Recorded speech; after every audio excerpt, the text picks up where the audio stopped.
ഏഹേ മഴ മഴ എന്താ അത് കണ്ടറിയണ്ട ഒരു മഴ കൂടി കഴിഞ്ഞാ പെട്ടവും ഉണ്ട് കേട്ടോ. 6 മണിക്ക് കഴിഞ്ഞിട്ട് ഇരിക്കണതാ.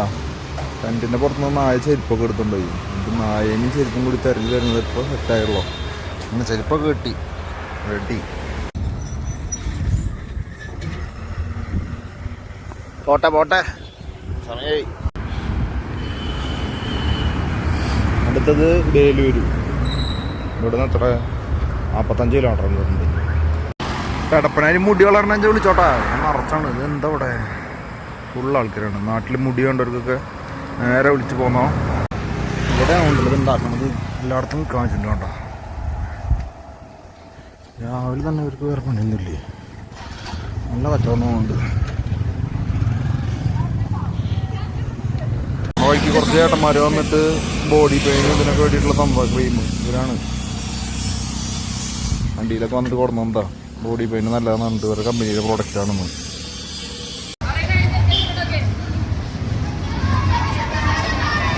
അതൊക്കെ അവിടെ വെച്ച് പൂട്ടിച്ചിട്ടുണ്ട്. എന്താ കാണാവോ, വരുമ്പോഴേക്കും കാണാനാവോ, എന്താ അറിയേണ്ടി വരും.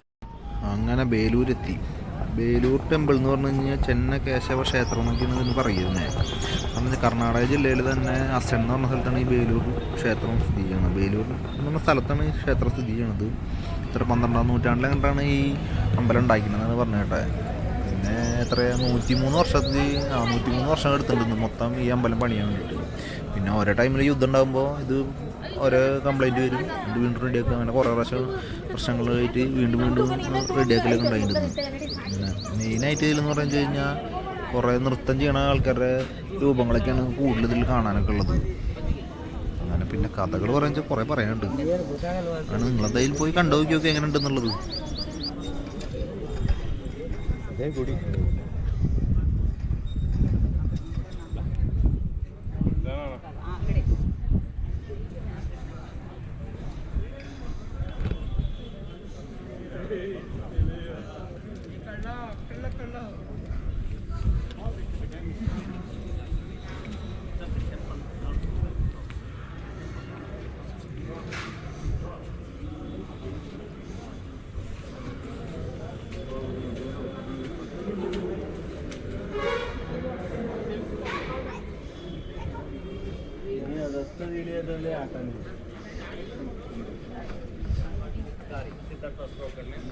Right sir, smaller sit.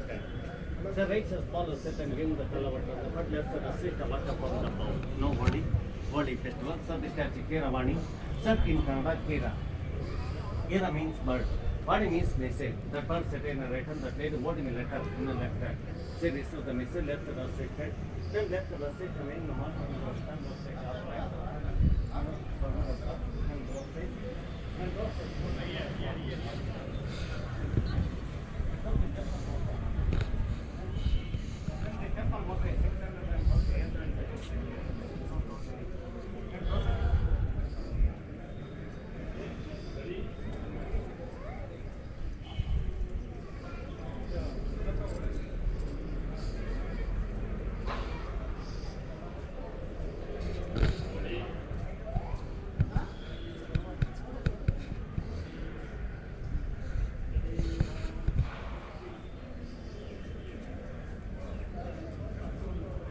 ഈ അമ്പലത്തിന് മൊത്തമായിട്ട് 64 മൂലകളുണ്ട്.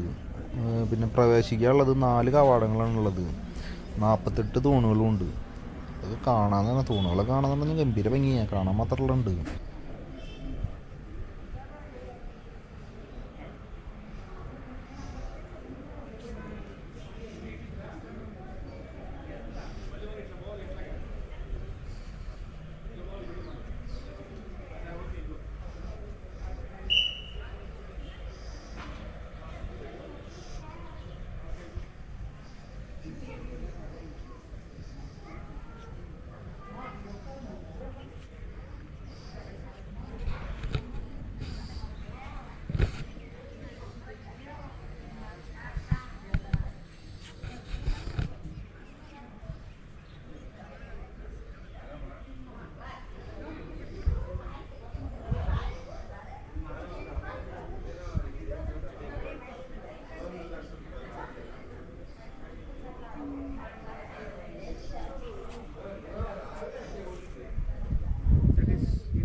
നേരെ ഇറങ്ങി കടലിൽ കൊണ്ടടിക്കുക. പൊറോട്ട കട ഉണ്ട്, ഒരു അമ്പലക്കുടി പോകാൻ പൊറോട്ടയും നോൺ കഴിക്കണം വിചാരിച്ചു. അങ്ങനെ നോക്കുമ്പോൾ അവിടുന്ന് നല്ല വെയിലാണ്, കിടന്നു. പിന്നെ രാവിലെ രാത്രി അത്ര 16-17 പറഞ്ഞാൽ ബെല്ലൂർ ടെമ്പിളിൻ്റെ അവിടുന്ന്. അങ്ങനെ അവിടേക്കുള്ള കാര്യങ്ങളൊക്കെ നോക്കിയിട്ട് കുറച്ച് റെസ്റ്റ് എടുത്തിട്ട് നേരെ സൈക്കിൾ എടുത്തിട്ട് ഇറങ്ങി. പിന്നെ ഇവിടുന്ന് ഒരു 17 കിലോമീറ്ററിൻ്റെ അടുത്തത് ഹലൈബേഡു അങ്ങനെ പറഞ്ഞിട്ടൊരു അമ്പലമുണ്ട് അവിടെ. നേരെ അവിടേക്കാണ് 5 മണിക്ക് വരുമ്പോൾ അടയ്ക്കുന്ന പറഞ്ഞിരുന്നത്. മുന്നോട്ട് എത്തണം. ഇതും ചെറിയൊരു കാടാണെന്നുണ്ട്. ഇതിനുള്ള പണി കിട്ടുകയാണോ അവന് കണ്ടറിയേണ്ടി വരില്ല.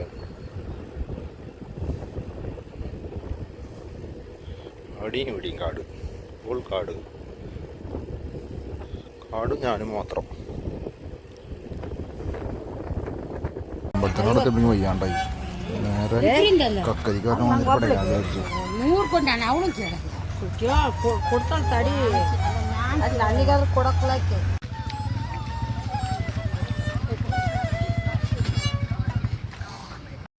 അങ്ങനെ 16 കിലോമീറ്റർ ചവിട്ടിയതിന് ശേഷം നേരെ ഹല്ലേലൂയ ടെമ്പിളിലെത്തി. ടെമ്പിൾ എന്ന് പറഞ്ഞാൽ മറ്റേ ടെമ്പിളിനേക്കാളും ഒരുമാതിരി രൂപം. എന്താ ചെയ്യുക, അമ്മാതിരി കാണാൻ മാത്രം എന്ന് പറയില്ലേ, അമ്മാതിരി മാത്രമുള്ള ഒരു ടെമ്പിളാണെന്നത്. അങ്ങനെ കുറേ നേരം ചുറ്റാറൊക്കെ കിടന്ന് കറങ്ങി അമ്പലത്തിലെ. ഹലൈബേഡു എന്ന് പറഞ്ഞുള്ള ടെമ്പിൾ സ്ഥിതി ചെയ്യണമെന്ന് പറഞ്ഞാൽ അസണിൽ തന്നെയാണ്. കർണാടകയിലെ അസൺ എന്ന് പറഞ്ഞ ജില്ലയിലാണ്. ഇത് പട്ടണമാണിത്. അങ്ങനെ 11-ാം നൂറ്റാണ്ടിൽ പണി കഴിപ്പിച്ചിട്ടുള്ളതാണിത്. എന്ന് പറഞ്ഞാൽ പഴയ തലസ്ഥാനം നഗരം എന്നൊക്കെ പറയുന്നത്. നാശം സംഭവിച്ച നഗരം എന്നൊക്കെയാണ് അതിനെ വിശേഷിപ്പിക്കുക ആൾക്കാർ.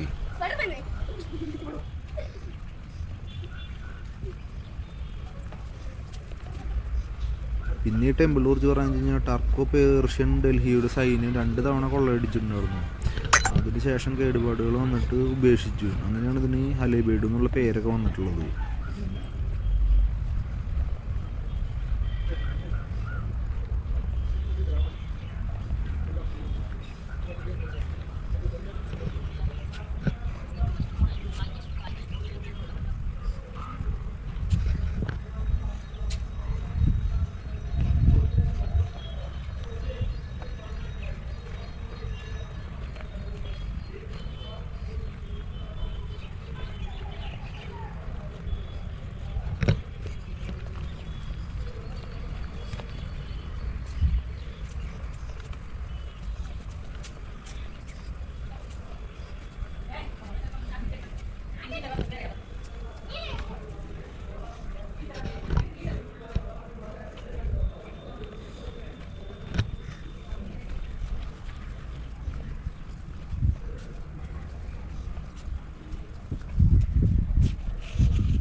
അമ്പലം കണ്ടിട്ട് അമ്പലത്തിൻ്റെ ബാക്ക് വശത്ത് ഇറങ്ങിയപ്പോൾ മ്യൂസിയം ഉണ്ട്.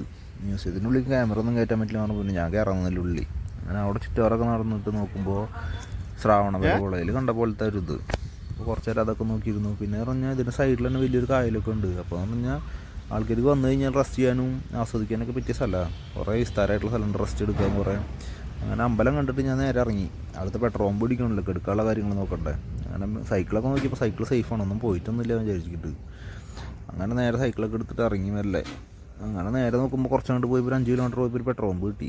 അങ്ങനെ അവിടെ പോയി നോക്കുമ്പോൾ പെട്രോൾ പമ്പിൻ്റെ തൊട്ടടുത്ത് തന്നെ ഒരു ധാബ ഉണ്ടായിരുന്നു. അവിടെ പോയിപ്പോൾ റൊമാലി റൊട്ടിയൊക്കെ ഉണ്ടായിരുന്നു. റൊട്ടിയും ചിക്കനൊക്കെ വാങ്ങിച്ചിട്ട് നേരെ പോന്നു. അങ്ങനെ പോന്നു ഭക്ഷണമൊക്കെ കഴിച്ചിരിക്കണ അടുത്ത് നോക്കുമ്പോൾ ടെൻറ്റിൻ്റെ ഫ്രണ്ടിൽ മഴ ചാറുണ്ട്. അങ്ങനെ മഴ കാര്യമാവോ ഇല്ല എന്നുള്ള ഇതിലാണ് നോക്കിയിട്ടിരിക്കണേ. ആദ്യം അത്ര കാര്യമായിരുന്നില്ല, കുറച്ച് കഴിയുമ്പോൾ നല്ല കാര്യമായി. ടെൻറ്റൊക്കെ ആകെ നനഞ്ഞു തുടങ്ങി. എന്നാലും പക്ഷേ വലിയ കാര്യമായില്ല. കുറച്ച് നേരം ഇങ്ങനെ നനയാനുള്ള മഴ പെയ്തു. എന്നിട്ട് മഴ കൊണ്ട് നിന്നു. അങ്ങനെ പോകണം വേണ്ടെന്ന് വിചാരിച്ചിട്ട് നടന്നേ. അങ്ങനെ മഴ മാറിയപ്പോൾ കിടന്നുറങ്ങി നേരെ.